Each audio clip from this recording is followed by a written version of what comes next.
We're rolling. Timer starts now. Mark. Hi, I'm Ford. And I'm Sky. And these are not our real names. These are our superhero names, and with our powers combined, we formed the writing partnership L. Skyford. Welcome to Booklandia. You've joined us today for a minisode, where we will geek out about literary topics like plot and character tropes, and maybe some book news. But before we get much further, did you know you can watch our faces do this episode by subscribing to us on Twitch at L. Skyford or YouTube at L.Skyford? You should do it. We give good face. And sometimes there's a dog bomb at Ford's house. This is true. For our other socials, you can follow us on Twitter at SkyfordL, on Instagram at L.Skyford. And if you're interested in our book, blog, or even more book reviews, head over to our website, lskyford.com. Lastly, this and every episode are chock full of oversharing and spoilers, and every episode is rated E for explicit. You have been warned.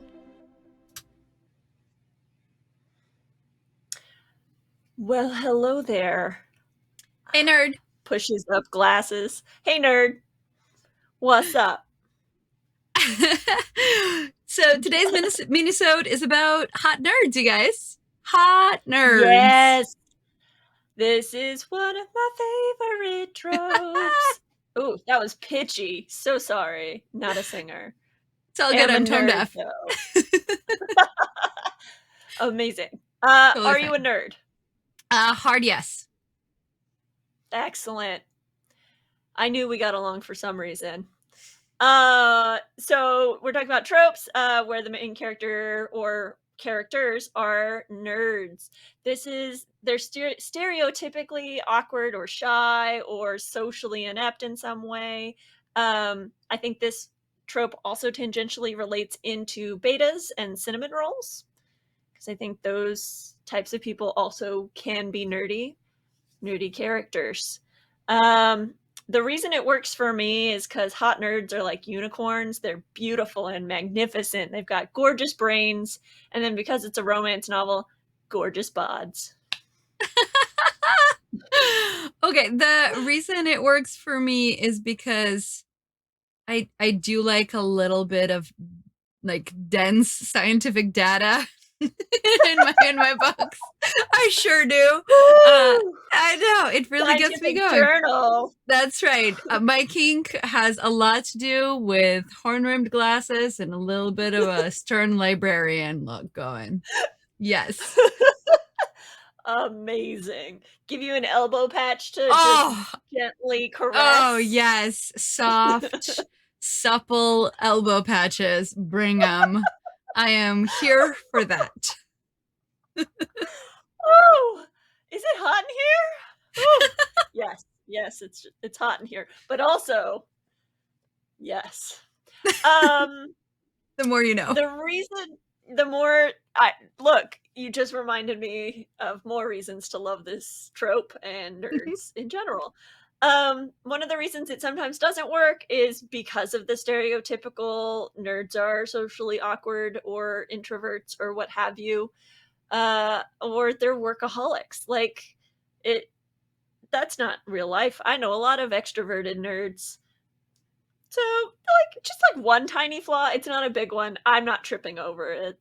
Excellent. I do think that we have led ourselves collectively as a society to believe that being scientifically minded is not sexy. So I love when it is sexy to be smart or to be searching for new scientific discoveries. Scientists are really hot and brainy all the time. Let's not forget that. Let's really flesh that out.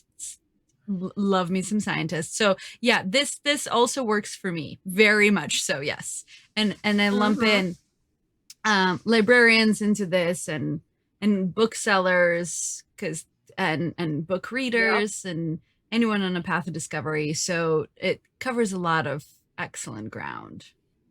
Anyone who can drop some straight up knowledge about some sort of deep topic. Yeah. Hot. That's really hot.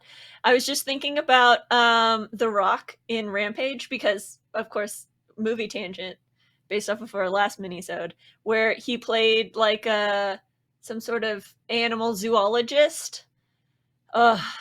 It's very nice. And it's The Rock, so muscles on top of muscles. His muscles have muscles. His muscles do Yeah. have muscles. That's true. Yeah. Uh, All right, yeah, but to books. 2 books. So we have a huge list, and I feel like it's a Yeah, we very do. incomplete list. Totally okay with Mhm. this. We read a lot of books about people who are in a scientific pursuit, and I'm not sorry about it. So, Nope. Give me more, in fact. yes. So, shout out to all of the representation in STEM that absolutely Mhm. happens in Hot Nerds. Uh, Love Hypothesis by Ellie Hazelwood has both of the characters are in STEM and in academia and are extremely nerdy about their particular expertise, scientific expertise. And then they are a romantic, like, mishap waiting to happen. But it's Cool. lovely. There's a lot of science in that book. There's a lot of science talk. It's great if you like a little bit of extra science with your smooches, go there. Uh-huh. Yep. Okay, I'm gonna say I'm gonna go ahead. yep. I was gonna go to the next book. Yeah, so my next book was going to be Soulmate Equation, and I was going to say if you're looking Mm. for some pseudoscience, still With your still smooches. with your smooches, then Soulmate Equation by Christina Lauren. That science is not real. It is not real science, but they do play not real scientists in that Yeah. book. Yep. I was gonna kick it to Naya from How to Fail at Flirting by Denise Williams. So, woman, she's a mathematician and gamification professor, and also a woman of color.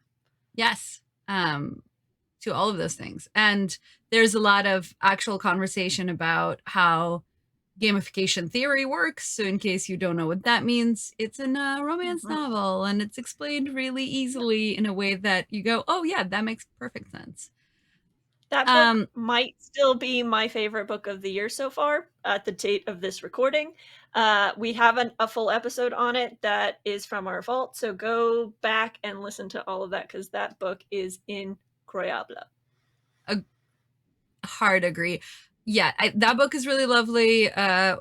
We've also talked a lot about Nani Blake, also a lovely book. Mhm. No scientists in that one, No. just teachers. So Uh, stop trying to bring up Nani Blake in every conversation. I just Okay, want you're to not all going the to. time. I'm not gonna stop. I'm not gonna stop, and I'm not gonna be Never sorry do. about it. But I absolutely Nope. agree. How to Fail is wonderful. If you haven't read it yet, go read it because the second one comes out in November. So you want to read the first one before the second one comes out, not because necessarily that they're connected, but because they're both gonna be wonderful, and you're just gonna Yeah, love them both. So go read. yeah, yeah. That'll make you a nerd, a hot nerd at that, and you'll have something to talk about. See, it works out in every way. Yeah. So also next up on the list is Rosie Project by Graham Simison. Uh, might not be classified as a romance, but I think it is. Uh, you know, it one of the first books I think I read in the hot nerd trope arena as well. Hmm. He I can't remember. It's been so long, and I still love it, and still remember a lot about it, except for what kind of nerd he was. There you go. Oh, Dawn, what did you do? Um, It's escaped me. well, and also, is he neurodivergent in that series Yes. Yeah. or in that particular book? So on the Mhm. same in the same representation lane of neurodivergence, Kiss Quotient by Helen Hong. Mhm. She is Yes. a very cool type of statistician. So I've never Ooh, really thought yeah. about this kind of science, but it's really like once she explained it to me in the book, I was like, oh, of course there are people that do this. So she's a data scientist. She interprets trends in purchasing so that companies can Ooh, make decisions about what products to sell next season. Uh, that's so that's cool. it's so like it's next level nerd, and she Mhm. loves doing it, and she loves her job, and she loves the like mathematical control of it. And yeah, it got me Mhm. really excited about. I did not like statistics as a young adult, and I would Yeah. never be that excited about statistics. But then it was like, ooh, this is really cool science. I want to know more. So Yeah. Uh, that's her science kink. yeah. In YA, in the YA department, we will forever not be talking about Rachel Lynn Solomon. So tonight, tomorrow, tonight is we call it T3 here on Booklandia. Yes, T3. it's Both today, characters. tonight, tomorrow, because it is the Thank you. length of the day. Thank you. I knew I had it right, but I didn't trust myself. Both characters in that, Rowan and Neil, are top of their game, competing to be valedictorian, like just always pushing each other and then pushing each other into each other's arms. That didn't Onto a work. I'm bed. so No, sorry. pushing each other onto a It did. bed. Yeah, okay, that's better, I guess. A fantastic, lovely book. Highly recommend. Has some really nice conversations about first sexual encounters. Yes, Yeah. yes. Uh, so the next book I put on here is Love at First by Kate Claiborne. Mm, In it, she is a computer scientist. She is a web designer and spends a lot of her time in that headspace. So yeah. not as a STEM scientist in the same way, like not a mathematician or an engineer, Sure. but a web developer and a computer engineer. And I, like a great book Yeah. Yeah. altogether.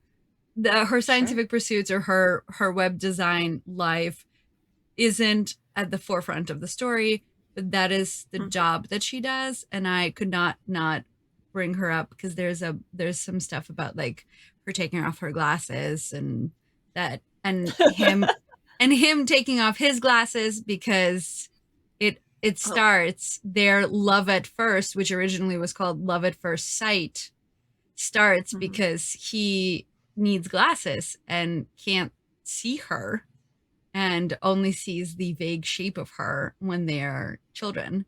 And then when Ugh. he's an adult, he puts on glasses and sees her both metaphorically and literally for the first time. Mm. Can't not love that book. That reminded me of a book I just read. That title has now escaped out of my brain. The one that I kept thinking was The Warlord, but isn't The Oh, Warlord. Gina the Schwalter. the Heartless. Heartless, thank you. Those two books will forever be conflagrated in my head. She is a gamer. So again, different kind of nerd, but gamer girls get a lot of shit for being, I don't know, gamer girls. People being assholes on the internet. Don't do it. Don't be an asshole on the internet. That's your PSA for the week. Go forth and do good. So yeah, but she takes all the internet punches and delivers them back equally and sometimes more bloodthirstily. So yeah, That's super fun. Um, yeah. I thought while you were bringing up gamers, I thought of another one that doesn't usually come up as a romance, but Ready Player One is Interesting. a Yeah. romantic story, and all of them are Mm-hmm. gamers. And very Mm-hmm. notably, her character is very significant. Well, there's a lot of conversation about sort of your persona online and your actual physical person and how you and your avatar can how an avatar can help certain people come out of their shells.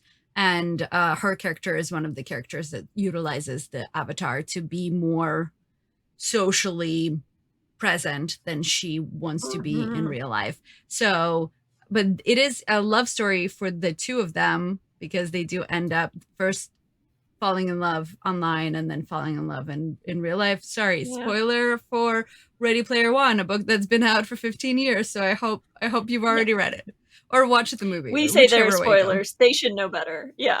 We Agreed. spoil everything. So just prepare yourself for any spoiler that could possibly happen.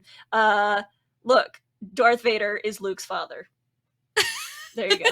Just in case that escaped your periphery. Pop culture. Yeah. Yeah, I love a hot nerd. Give me more hot nerds. Hot nerds can rain from the sky and I will never get bored. All right. Well then. Hot nerds, everyone. Let it rain. Let it rain. So are you, dear audience human, gonna pick up this book now that you've heard our review? Let us know in the comments. Have a suggestion for another review?